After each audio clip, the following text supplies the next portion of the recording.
saya akan saya akan melaksanakan KKN saya yang berjudul penyuluhan berbahasa Indonesia yang baik dan benar serta menghindar dari hoax di Desa Bandar Labuan. Mengingat pada zaman sekarang ya, kita sering diberi terus hoax dan dari kita sendiri pun banyak yang tidak tahu berbahasa Indonesia yang baik dan benar itu bagaimana. Dari sini saya akan menjelaskan apa itu pengertian bahasa Indonesia yang baik dan benar. Berbahasa Indonesia yang baik yaitu berbahasa Indonesia yang sesuai dengan tempat kejadiannya, kontak berbahasa, sesuai dengan siapa lawan bicara dan sesuai dengan topik pembicaraannya. Jadi, jika kita berbahasa benar, belum tentu baik untuk mencapai sasarannya. Begitu juga sebaliknya. Contohnya, jika kita melarang seseorang anak kecil naik ke atas meja, yang kita bilang itu, ayo adek, nggak boleh naik ke meja, nanti jatuh. Itu yang kita bilang. Tapi, kalau kita akan lucu, kalau kita gunakan bahasa yang baku. Contohnya itu, adik tidak boleh naik ke atas meja, karena nanti engkau bisa jatuh. Itu pemakaian bahasa Indonesia yang baik, perlu memperhatikan sistem ragam bahasa yang serasi dengan sasarannya. Menurut kata bahasa baku Indonesia. Cara menggunakan bahasa Indonesia yang baik dalam sehari-hari yaitu kita bisa lihat kaidahnya, penyusunan kalimatnya, dan penataan penalarannya. Jadi pada intinya kalau menggunakan bahasa Indonesia yang baik dan benar dalam kehidupan sehari-hari itu, berbahasa Indonesia yang baik dan benar adalah pemakaian ragam bahasa yang serasi dengan sasarannya dan juga mengikuti kaidah bahasa yang benar. Jadi itu kalau kita berbahasa Indonesia yang baik itu kita harus melihat sasarannya. Berbahasa Indonesia yang baik dan benar dalam kehidupan sehari-hari, kita harus memahami isi atau makna. Apa itu isi atau makna? Yaitu berhubungan dengan pikiran, gagasan, atau perasaan yang disampaikan. Yang kedua, keadaan pemakaian bahasa. Apa itu?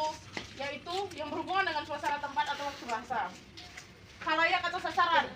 Khalayak atau sasaran itu yang berkenan dengan usia, kelamin, pendidikan, pekerjaan, dan kedudukan. Yang keempat, sasaran saluran yang digunakan. Contohnya seperti telepon, radio, atau televisi. Kita masuk ke tips menghindar dari hoax. Yang kita tahu banyak di sini kayak adik-adik ini yang pakai HP tapi alay ya kan, nggak tahu sebenarnya Facebook itu banyak berita-berita nggak bagus.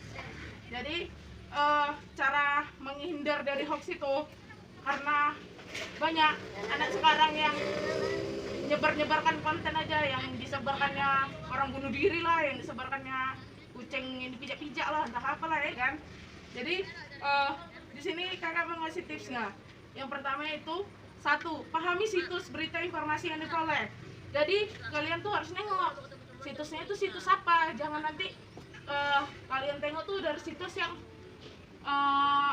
nggak betul gitu. Contohnya kayak nggak jelas, nggak pernah didengar gitu. Yang kedua, bahasa dan tata kalimat yang rancu. Nah itu tadi gunanya berbahasa Indonesia yang baik dan benar.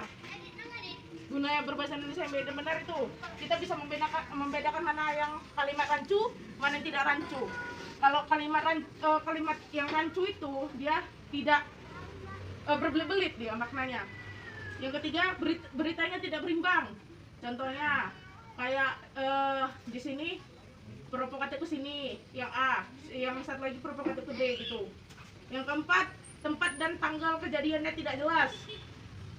Misalnya kita dapat berita ada orang tabrakan di sana, tapi nggak tahu itu tanggal berapa, hari apa, nggak jelas kan beritanya, itu hoax karena dia nggak ngasih tahu.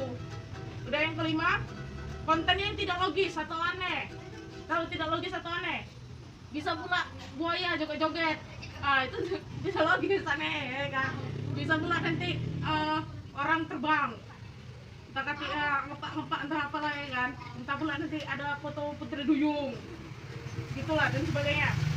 Yang keenam, menggunakan bahasa yang emosional atau provokatif. Nah di sini banyak ini ya, kayak yang si A provo ke yang A, yang si B provo si B, itu provokatif.